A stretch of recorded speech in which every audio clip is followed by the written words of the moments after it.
Pipeline ನೋಡತಿ ಬೇಸಾಯಕ್ಕೆ ಬಂದಿದ್ದು ನೀರು ಹೊಂಟು ಬಿಡತ್ತಿತ್ತು. ನೀರು ನೋಡ್ರಿ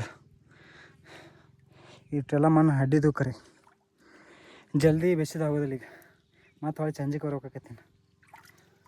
ಅಪ್ಪು ನೀರು ಎತ್ತಿ ತೆಗಿಯೋದನ್ನ ಕರೆ ಕೆಲಸ ಇಲ್ಲ.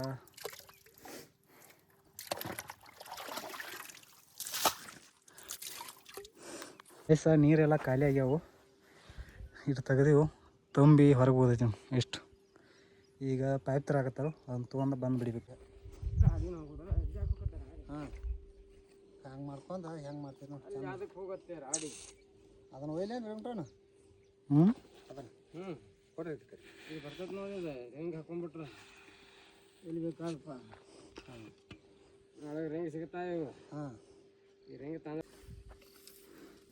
ರಿಂಗನ ಫೇಲ್ ಆಗೈತಿ. ಹಾಕೋತ್ನಾಗ ಫೇಲ್ ಆಗೈತಿ ಅದು. ಇಲ್ಲ ಪೈಪ್ ತೊಳಕ್ಕೆ ನೀರು ತರಕ್ಕೆ ಹೊಂಟೀನಿ. ಈಗ ಬಾಯ್ ನೋಡ್ರಿ ಪೈಪ್ ತೊಳ್ದ. ಈಗ ಹೊಸ ಮಾಡಲ್ ನಮ್ನಿ ಅಪ್ಪ ರಿಂಗ್ ಟೋನ್ ಬಂದಾವ. ಈಗ ಅದು ಸೊಲ್ಯೂಷನ್ ಹಚ್ಚೋದೈತಿ, ಬಡಿದೈತಿ. ಅದು ಭಾಳ ಈಜಿ ಐತಿ. ರಿಂಗ್ ಟೋನ್ಕಿಂತ ಇದು ಈಜಿ ಅಷ್ಟೇ.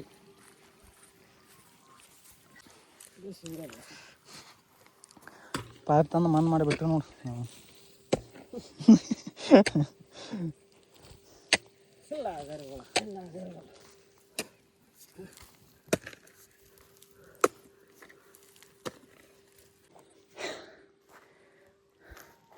ಪೈಪ್ ಅಂತೂ ಮಣ್ಣು ಕೊಟ್ಟಿವು ನೋಡ್ಬೋದು ನೀವು. ನೋಡ್ರಿ ಹಿಂಗೆ ಮಣ್ಣು ಕೊಟ್ಟಿವು. ಮಣ್ಣು ಕೊಟ್ಟ ಮನೆ ಕಡೆ ಹೊಂಟಿವು. ಮತ್ತು ನೋಡೋಣ ಮುಂದೇನು ಕಂಟೆಂಟ್ ಸಿಗ್ತಾನೆ ಅಂತ. ಬಾಯ್ ಬಾಯ್. ನಾನು ಜಳಕ ಮಾಡಿದ್ದೆ, ಕಂಬಗಳು ಜಳಕ ಮಾಡಿಸ್ಬೇಕಂತ ಬಂದೀನಿ. ಮಾಡ್ಸ್ಕೊಂಬರ್ರಿ. ಬಾಯಿ ಒಳಗಿಂದ ನೀರು ತೊಗೊಂಡು ತೊಗೊಳಕತ್ತೀನಿ. ತೊಗೊಂಡ ಕಂಬಗಳಿಗೆ ಜಳಕ ಮಾಡಿಸ್ತೀನಿ.